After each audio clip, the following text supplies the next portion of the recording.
Et l'invité de ce journal est donc le directeur général de la SLN. Bonsoir, Guillaume Verschave. On vient de l'entendre, la conjoncture est plutôt morose pour la SLN. Votre production a chuté de 40% sur les 3 derniers mois. La SLN est donc toujours en danger. Ses salariés, ses sous-traitants aussi? Alors, la situation est toujours extrêmement difficile, c'est vrai. Mais compte tenu de toutes les péripéties que nous avons traversées, que vous avez citées, finalement, on ne s'en sort pas si mal que ça. Et c'est grâce à l'engagement des salariés, d'abord, et de nos sous-traitants pour relancer la machine dès que c'est possible. C'est aussi notre cri d'alarme en janvier, laissez-nous travailler, et on nous a laissé travailler. Maintenant, il n'y a plus de blocage.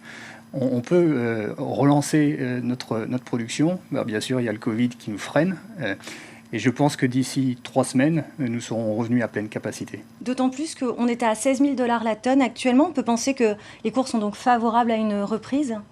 Alors, ces cours sont effectivement très favorables, ce qui compense financièrement la perte de production des mois derniers, ce qui nous permet de nous tenir à flot pour l'instant, ce qui est une bonne chose.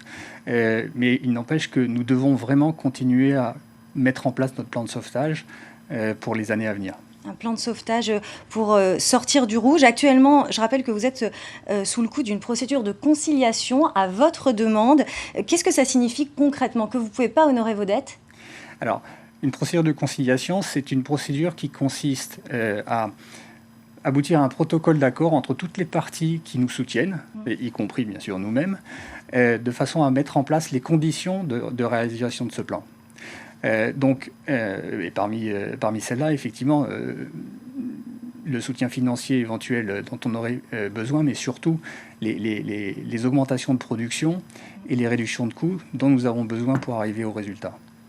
Les exportations de minerais font partie de votre plan de sauvetage. On sait que ce point ne fait pas consensus en Calédonie. D'ailleurs, votre dernière demande d'export a été retoquée au gouvernement. Vous pensez que ça, c'est un aspect nécessaire, essentiel?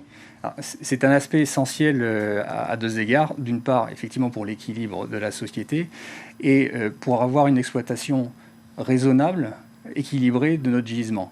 En fait, nous souhaitons exporter le minerai qui n'est pas possible de mettre dans les fours de Doniambo. C'est une croissance vers les 6 millions de tonnes que nous demandons donc pour atteindre ce niveau en 2023-2024. Vous vous sentez suffisamment soutenu par la classe politique? Oui, tout à fait. Nous sommes en contact avec l'ensemble des acteurs politiques, des institutions, et je pense que dans le cadre de cette conciliation, nous allons aboutir à un résultat. Autre aspect de votre plan de sauvetage, également la partie énergie. Où en est le projet de centrale électrique? Et est-ce que c'est quelque chose qui pourrait vous aider à atteindre de meilleurs seuils de rentabilité? Alors, le projet de centrale électrique aujourd'hui est conduit par Nouvelle-Calédonie Énergie, oui, qui est une société dans laquelle SLN est partenaire, mais pas la seule.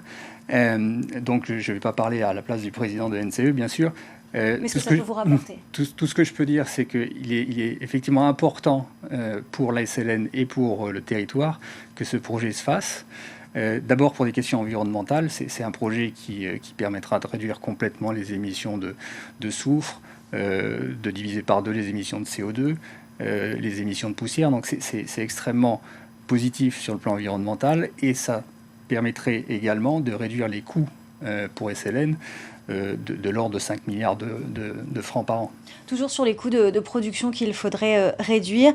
On a parlé de l'export de minerais à faible teneur qui fait partie de votre plan de sauvetage. Est-ce qu'il y a d'autres mesures que vous envisagez? Un plan social, par exemple?